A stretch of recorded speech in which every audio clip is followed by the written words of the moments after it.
La santé est un bien précieux et déterminant pour toute nation qui se veut construire. Mais depuis des années, les populations béninoises souffrent le martyre.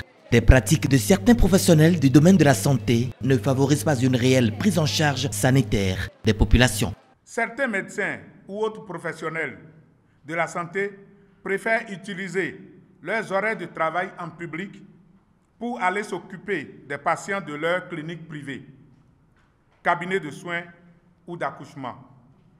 Deuxièmement, détournement de patients des hôpitaux et centres publics au profit de la clientèle privée. Troisièmement, l'escroquerie en bande organisée. Quatrièmement, des matériels médicaux chèrement et difficilement acquis par l'État béninois sont détournés allègrement par certains praticiens sans scrupules.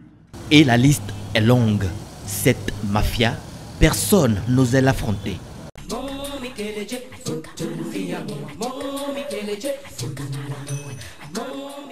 Mais dès 2016, l'arrivée du président Patrice Talon à la tête du pays vient sonner la fin de la récréation.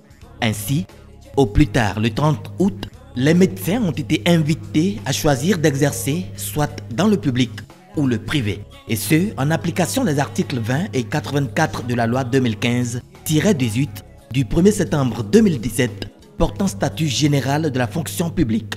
Tout exercice en clientèle privée au mépris du présent décret est réputé faute professionnelle grave, passible de la révocation ou de la résiliation du contrat de travail avec perte de tout droit sans préjudice des sanctions pénales réprimant l'exercice illégal des professions médicales et paramédicales.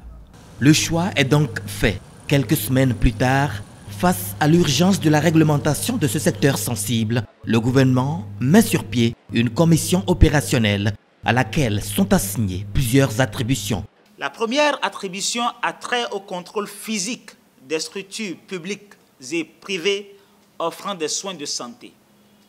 La deuxième attribution a trait au contrôle du respect des normes par les établissements publics et privés de prestation de soins de santé. Et à ce titre, elle est chargée de veiller à l'exécution des lois et règlements relatifs au secteur de la santé, notamment le respect des horaires de travail, le respect des normes et protocoles, le respect des usages au niveau de nos formations sanitaires.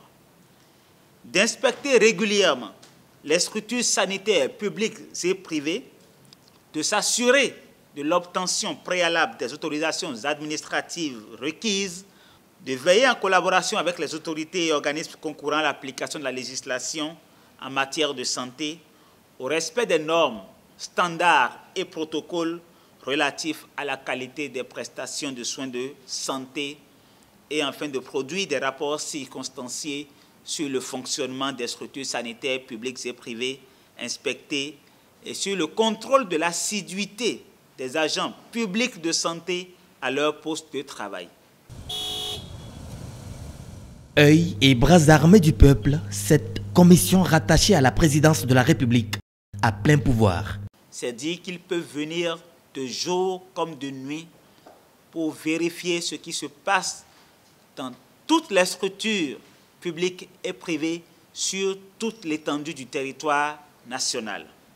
D'observer in situ, c'est-à-dire en pleine action, les agents de santé en situation réelle de travail pour apprécier la qualité des actes qui sont posés et enfin d'assurer la prise de mesures conservatoires, notamment la suspension, le changement de poste de travail, le déplacement immédiat, la mise aux arrêts, etc. en cas de dysfonctionnement grave constaté. Le gouvernement a par ailleurs jeté les bases de la satisfaction des droits des 10 agents de santé à travers plusieurs mesures d'accompagnement. La finalisation du processus de prise d'un décret portant organisation et indemnisation des gardes et astreintes dans les hôpitaux publics. La correction des disparités catégorielles, notamment la mise à niveau des salaires des agents conventionnés au niveau des hôpitaux qui avaient un temps de salaire inférieur aux fonctionnaires de l'État.